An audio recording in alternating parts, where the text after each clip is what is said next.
Jack Della Maddalena lost his opponent for UFC 290 this weekend. He has found a replacement, but that savage will only become scarier as minutes turn to hours, hours to days, and days to months. It's been 7 years since Jack has lost a single fight. Debuting after one amateur fight, he went 0-2 to open his professional career. Since then, he's reeled off 14 straight wins, 4 in the UFC, and 13 coming by stoppage. He's only had one decision, and that was his Contender Series to get into the UFC. He was on the list for Fighter of the Year in 2022 and ultimately took home Rookie of the Year, debuting that year, and UFC fans were showed off to the absolutely monster style of the Aussie striker, marching forward through strikes and landing with beautiful precision and technique. Originally scheduled on UFC 270 to take on Warlley Alves, instead he was on a plane with no opponent and landed with knockout striker Pete Rodriguez. Maddalena would come in as the respected minus 370 and put on a dominant performance, welcoming him to the UFC pay-per-view scene. Next up for Jack, he would travel to Singapore to take on 20-5 Ramazan emeev. Emeev, a great grappler out of Russia,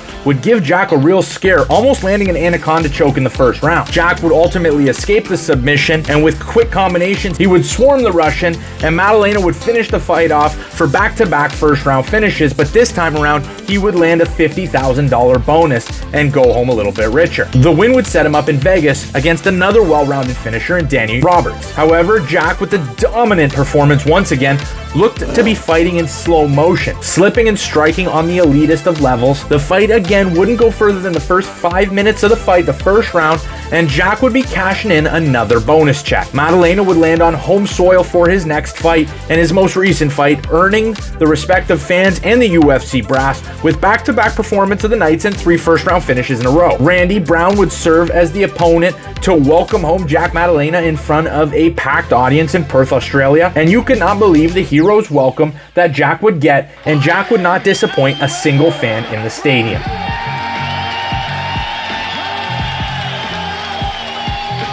Jack would land one of his first strikes, an overhand right with Randy Brown backing up against the fence, and honestly, it kind of looked like Randy Brown was going to give Jack problems with his length, but quickly that was reversed. Jack ended up in a dominant position and landed a submission victory. Now, 4 straight first-round finishes, 3 straight bonuses. He's not technically eligible for UFC stat rankings yet because he's only had 4 UFC fights, but as of this weekend, he will be. Let's take a look at where he ranks in some of these categories. As of Saturday, barring him landing a significantly low number of strikes, which I don't see happening, he'll rank as number 1 in significant strikes per minute with 8.27. The next top welterweight all time is Daniel Rodriguez, and he sits at only 7.55. The 8.27 will also put him in the top 3 of all UFC fighters in significant strikes per minute. At welterweight, he will now be, if he lands another finish this Saturday, which I don't doubt he will already, with only 5 UFC fights, be 1 off of the top 5 for most finishes of any welterweights, and he will also be 2 off of the top 5 in welterweight win streaks all time for welterweight fighters. Jack is an absolute monster, and I don't see that changing this Saturday. I see him coming out there and smoking this late replacement opponent, and then he's gonna have no doubt the claim to a top 5, top 10 welterweight. The way this guy has been finishing fights, the way he's been putting on performance of the night bonuses. Do you think he can land a 4th straight? Do you think he can win a world title? Let me know in the comments.